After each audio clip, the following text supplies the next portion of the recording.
আগের পর্বে 17 নম্বর অঙ্ক পর্যন্ত হয়েছিল। আজ পরিমিতি 4 নম্বর অধ্যায়ে 18 নম্বর অঙ্কটি।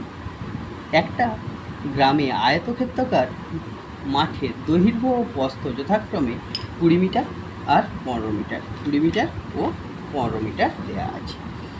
ওই মাঠের ভিতরে 4টি কোণে 4টা পিলার বসানো হবে।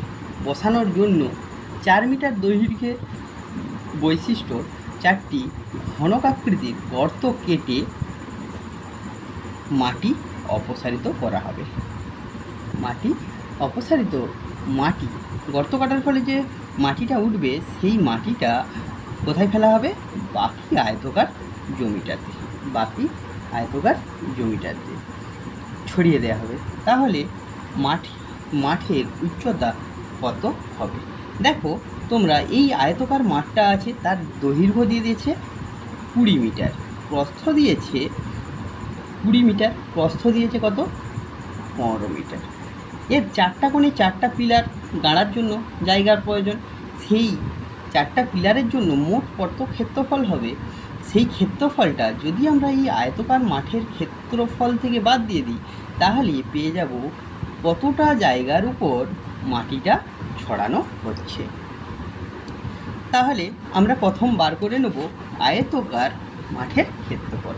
তাহলে আমরা বার করে নেব প্রথমে আয়তকার মাঠের ক্ষেত্রফল। তার আগে লিখে নেব আয়তকার মাঠের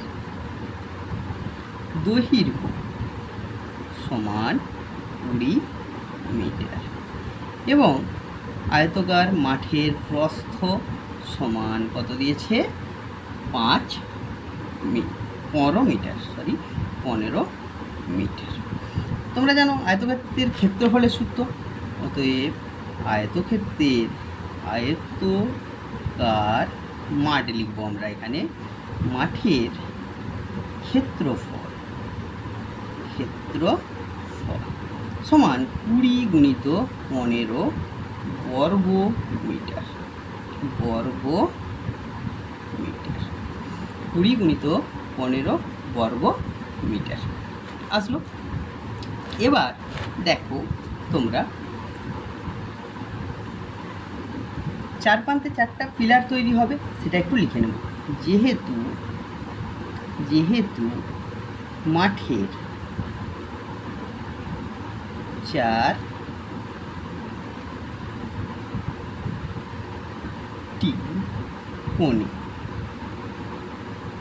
4টি কোণে পিলার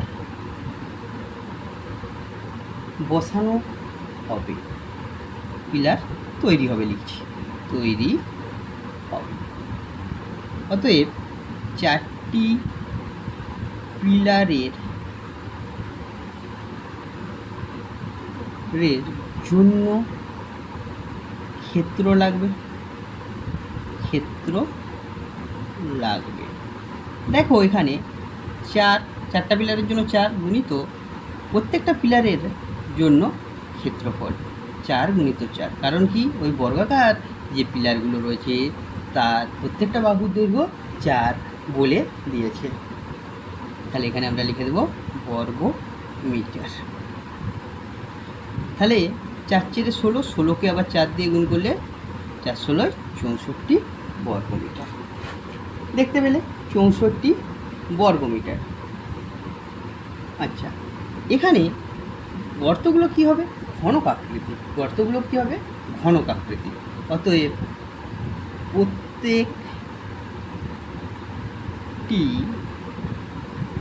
অতএব প্রত্যেকটি গর্ত থেকে মাটি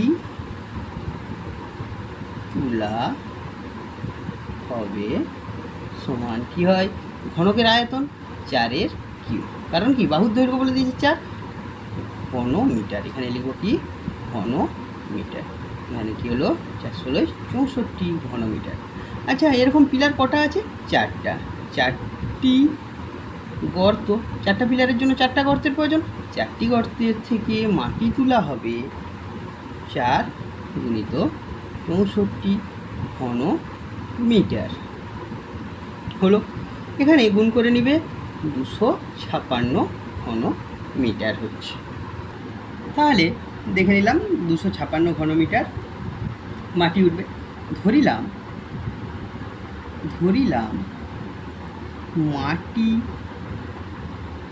মাটি ফেলার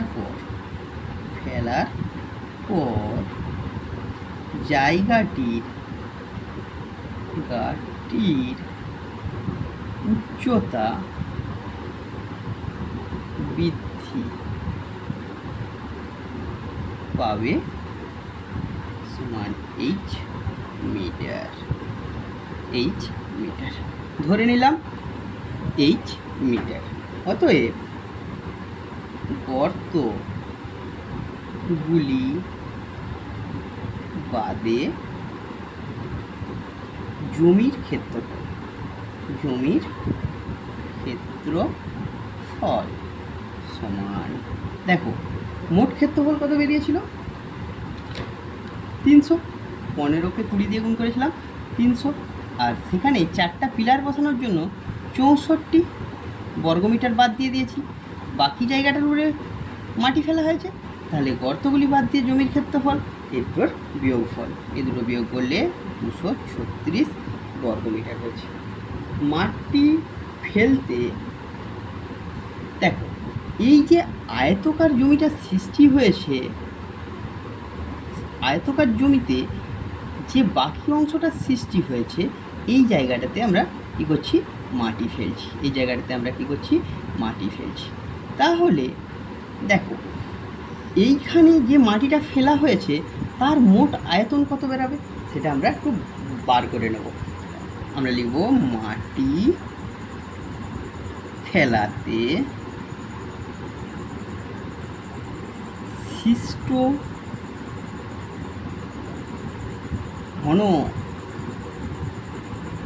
ঘন বস্তু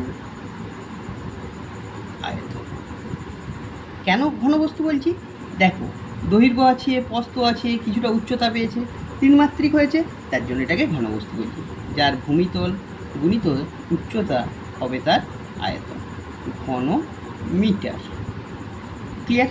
এখান পর্যন্ত বুঝতে পেরেছো? প্রশ্ন অনুসারে বলে দিয়েছে যে ওই আয়তনটা সমান 256। যেই গর্ত থেকে মাটিটা তুলেছি এই আয়তনটার সঙ্গে সমান হবে, তো তাই 236 গুণিত h সমান 256। দেখো 236 কী আছে? এ পাশে গুণ আছে, এই পাশে আসলে কি হবে? ভাগ করা হবে। 236 এখানে কাটাকাটি করব। কাটাকাটি করলে এখানে আসছে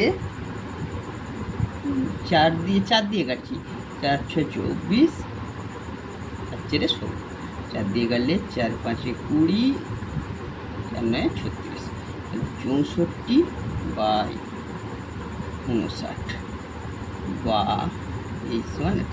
তাহলে দেখো কত হলো? 64/59 হয়েছে। অতএব মাটি ফেলার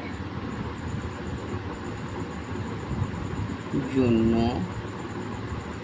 উচ্চতা বৃদ্ধি সমান 64/59 মিটার। এটা দেখো অপ্রকৃত ভগ্নাংশে আছে, এটাকে একটু মিশ্র ভগ্নাংশে করে দেবো। ভাগ করলে 1 আর ভাগশেষ 5, যার হইল তাই। এখানে 19 নম্বর অঙ্ক দেখো 48 মিটার লম্বা এবং 31.5 মিটার চৌড়া একখণ্ড নিচু জমিকে 6.5 ডেসিমি উঁচু করার জন্য ঠিক করা হয়েছে পাশে 27 মিটার লম্বা এবং 18.2 মিটার চৌড়া একটি জমি গর্ত করে মাটি তোলা হবে। গর্তটি কত মিটার গভীর করতে হবে হিসাব করতে বলেছে। দেখো খুব সহজ অঙ্ক। এখানে একটা জমি দেয়া আছে এখানে, যে কি নিচু জমিটা এখানে দেয়া আছে কত? 48 মিটার লম্বা এবং 31.5 মিটার চৌড়া। আচ্ছা, 31.5 মিটার চৌড়াটা এপাশে লিখলাম, আর এদিকে 48 মিটারটা লম্বাটা, বড়টার দিকটা 48 মিটারটা লম্বা লিখলাম, আর কত 31.5 মিটারটা এখানে লিখলাম। এই জমিটা উঁচু করার জন্য পাশের একটা জমি থেকে মাটি তোলা হচ্ছে। এখান থেকে যে পরিমাণ মাটিটা তোলা হচ্ছে এইখানে ফেলা হচ্ছে। তাহলে দেখো অঙ্কটাতে এখানে যে মাটিটার আয়তন, এইখানে ফেলা মাটিটার আয়তন দুটোই কী হবে, সমান হবে। এখানে দেখো তাহলে এখানে লিখব কি, এখানে জমিটি লম্বা, লম্বা মানে দৈর্ঘ্য, লম্বা অর্থাৎ দৈর্ঘ্য সমান কত দিয়েছে, 48 মিটার। আচ্ছা, জমিটি চৌড়া অর্থাৎ কি, এটা জমিটার প্রস্থ কত দিয়েছে, 31.5 মিটার। আচ্ছা, জমিটি 6.5 মিটার উঁচু করতে হবে, অর্থাৎ আয়ত ঘনক তৈরি হলে এটা কি হয়ে যাবে, উঁচু করতে হবে মানে এটা উচ্চতা হয়ে যাবে। জমিটি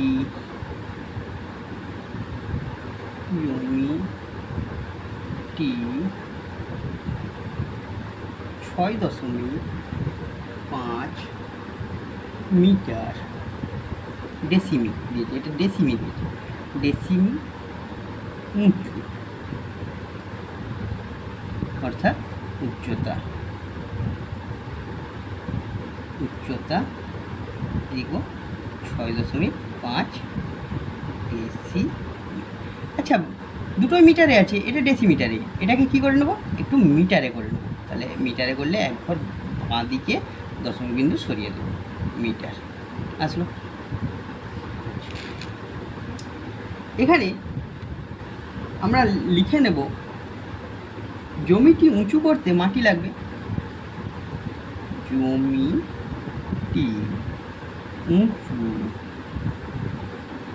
জমিটি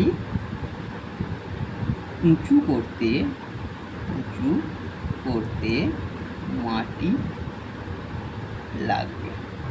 দেখো এর আয়তন, এটা কি একটা আয়তঘনক তৈরি হচ্ছে, যার দৈর্ঘ্য গুণিত প্রস্থ গুণিত উচ্চতা, ঘন একক হয়, এখানে মিটার দিয়েছে তাই কি লিখলাম, ঘন মিটার। যে জমি থেকে মাটি নেওয়া হচ্ছে তার কি হচ্ছে, যে জমি থেকে মাটি নেওয়া হচ্ছে, যে জমি থেকে মাটি নিব তার দৈর্ঘ্য বলে দিয়েছে 27 মিটার। যে জমি থেকে মাটি নেব তার প্রস্থ 18.2 মিটার। উচ্চতাটা বার করতে দিয়েছে, তাহলে এটা ধরে নেব, তাহলে ধরিলাম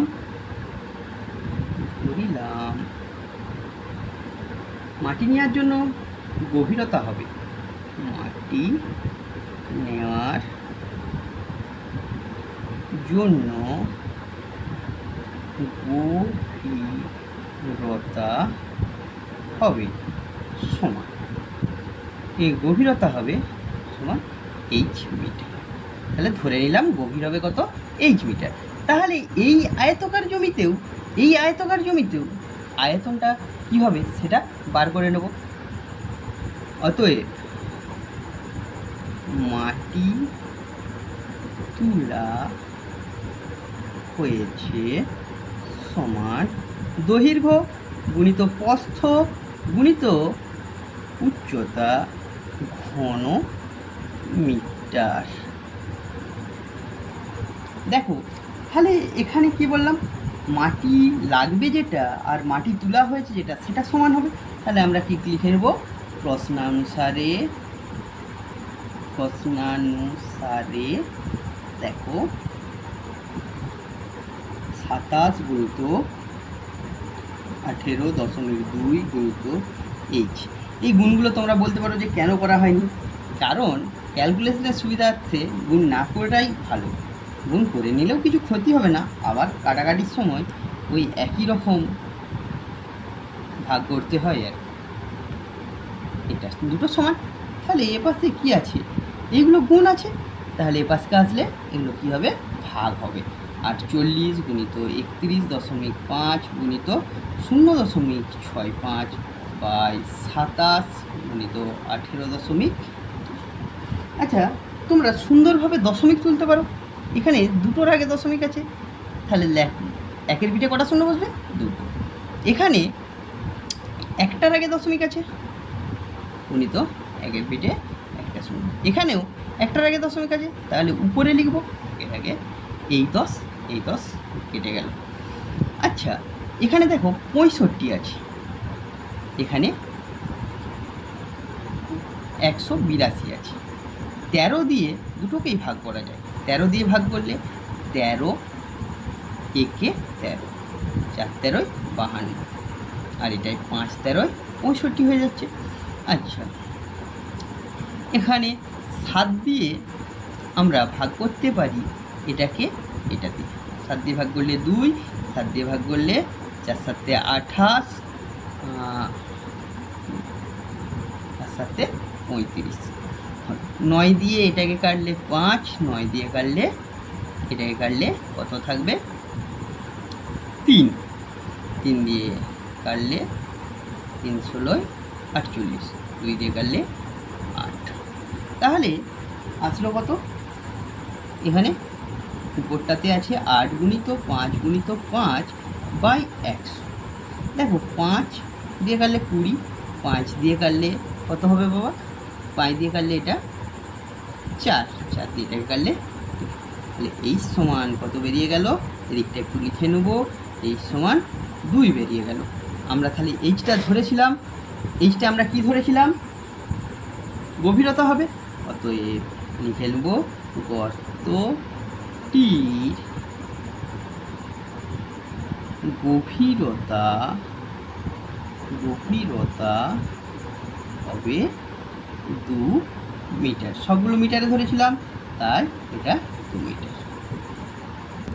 দেখো 20 নম্বর অঙ্কেতে কি আছে, বাড়ির 3টি কেরোসিন তেলের ড্রামে যথাক্রমে 800 লিটার, 725 লিটার এবং 575 লিটার তেল ছিল। ওই 3টি ড্রামের তেল একটি আয়তঘনকার পাত্রে ঢালা হলো এবং এতে পাত্রের তেলের গভীরতা 7 ডেসিমিটার হলে ওই আয়তঘনকার দৈর্ঘ্য পাত্রের দৈর্ঘ্য প্রস্থের অনুপাত দিয়ে দিয়েছে, 4:3। পাত্রের দৈর্ঘ্য ও প্রস্থ হিসাব করতে বলেছে। আবার বলেছে যদি ওই আয়তঘনকার পাত্রের গভীরতা 5 ডেসিমিটার হতো, তবে এত লিটার তেল পাত্রে রাখা যাবে কিনা যাচাই করতে দিয়েছে। দেখো তোমরা, আগে আমরা বার করে নেব 3টা ড্রামে মোট কত তেল ছিল, এখানে লিখে নিই। 3টি ড্রামে মোট কেরোসিন আছে সমান, প্রথমটায় কত, 800 যুক্ত 725 যুক্ত 575 লিটার। আচ্ছা, এই 3টা তোমরা একটু যোগ করে নেবে, এই 3টা একটু যোগ করে নেবে, যোগ করলে আসবে 2100 লিটার। আয়তঘনকার পাত্রের দৈর্ঘ্য প্রস্থ, যে পাত্রটা ঢালা হবে তার দৈর্ঘ্য প্রস্থ অনুপাতটা দিয়ে দিয়েছে। তাহলে আমরা লিখে নিই একবার, আয়তঘন আকার পাত্রের দৈর্ঘ্য ইস্টু প্রস্থ সমান কত, 4:3। আমরা ধরবো, এবার ধরিলাম আয়তঘন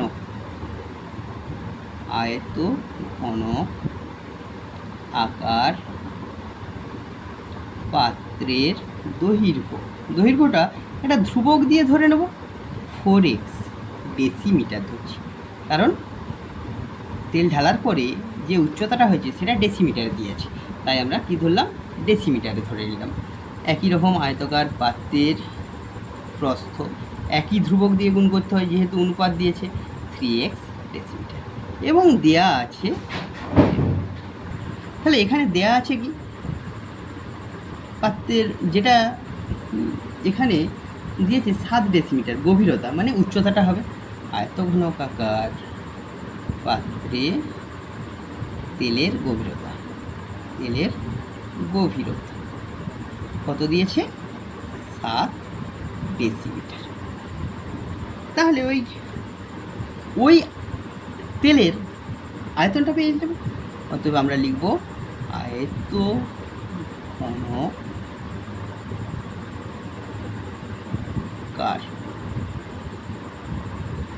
পাত্রে তেলের পরিমাণ সমান, দেখো দৈর্ঘ্য গুণিত প্রস্থ গুণিত গভীরতা, এটাতে আসবে এককটা ঘন ডেসিমিটার। এটা গুণ করে নেব, 3 × 12 x² ঘন ডেসি। আমরা জানি, দেখো আমরা জানি 1 ঘন ডেসিমি সমান কত, 1 লিটার। আমরা জানি 1 ঘন ডেসিমি সমান 1 লিটার। তাহলে এখানে তেল আছে কত, 84x² ঘন ডেসিমি, অর্থাৎ 84 লিটার, 84x² লিটার। অতএব পাত্রটিতে মোট তেল আছে সমান 84x² লিটার। 84। দেখো প্রশ্নানুসারে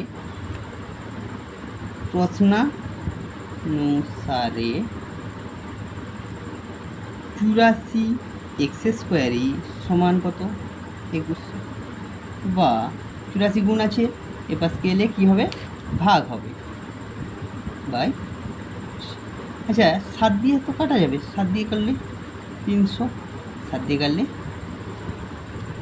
12, আচ্ছা 12কে 3 দিয়ে কাটলে 4, 3 দিয়ে কাটলে 4 দিয়ে কাটলে 25, বা x² সমান 25, x সমান √25 সমান 5।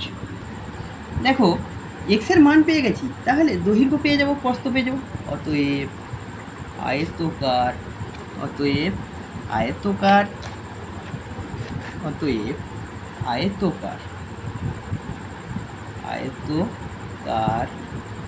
পাত্রের দৈর্ঘ্য সমান কত হবে, 4x ছিল, 4কে 5 দিয়ে গুণ করলাম, ডেসিমিটারে আসবে, কত আসলো, 20 ডেসিমিটার। আবার আয়তকার পাত্রের প্রস্থ কত আসছে, 3 দিয়ে গুণ হবে, 3x ছিল, তাই 3 দিয়ে 3 গুণিত 5 ডেসিমিটার, 15 ডেসিমিটার। দেখো দ্বিতীয় অংশে বলেছে যদি ওই আয়তকার পাত্রের গভীরতা 5 ডেসিমিটার হতো, তবে 1620 লিটার তেল রাখা যেত কিনা হিসাব করতে বলেছে। সেকেন্ড পার্ট আমরা একটু লিখে নেব। গভীরতা কত বললো, 5 ডেসিমিটার। তাহলে দেখো গভীরতা মানেই উচ্চতা, যদি পাত্রের গভীরতা 5 ডেসিমিটার হয়, তাহলে তাহলে পাত্রে তেল ধরবে। দেখো দৈর্ঘ্যটার তো আর প্রস্থটার তো পরিবর্তন হচ্ছে না, তাই দৈর্ঘ্য গুণিত প্রস্থ গুণিত গভীরতা মানে কি, উচ্চতা বলে কি, ঘন বেশি, ঘন বেশি। তাহলে কত হবে, এইটা গুণ করলে 1500 অর্থাৎ অর্থাৎ অর্থাৎ ওই পাত্রে তেল ধরবে 1500 লিটার। কারণ কি, কিছুক্ষণ আগেই বলেছি 1 ঘন ডেসিমিটার সমান 1 লিটার। আমরা তাহলে উত্তর লাইন লিখব, ওই পাত্রে 1620 লিটার তেল রাখা যাবে না। আজকের ক্লাসে এই অঙ্কগুলি রইল। পরবর্তী ক্লাসগুলি পেতে আমার এই ইউটিউব চ্যানেল গণিত পাঠশালা সাবস্ক্রাইব করো, লাইক করো ও কমেন্ট করে জানাও তোমাদের কোন কোন ক্লাসগুলি লাগবে। বাকি পরিমিতির অঙ্কগুলি পরের পর্বে নিয়ে আসছি।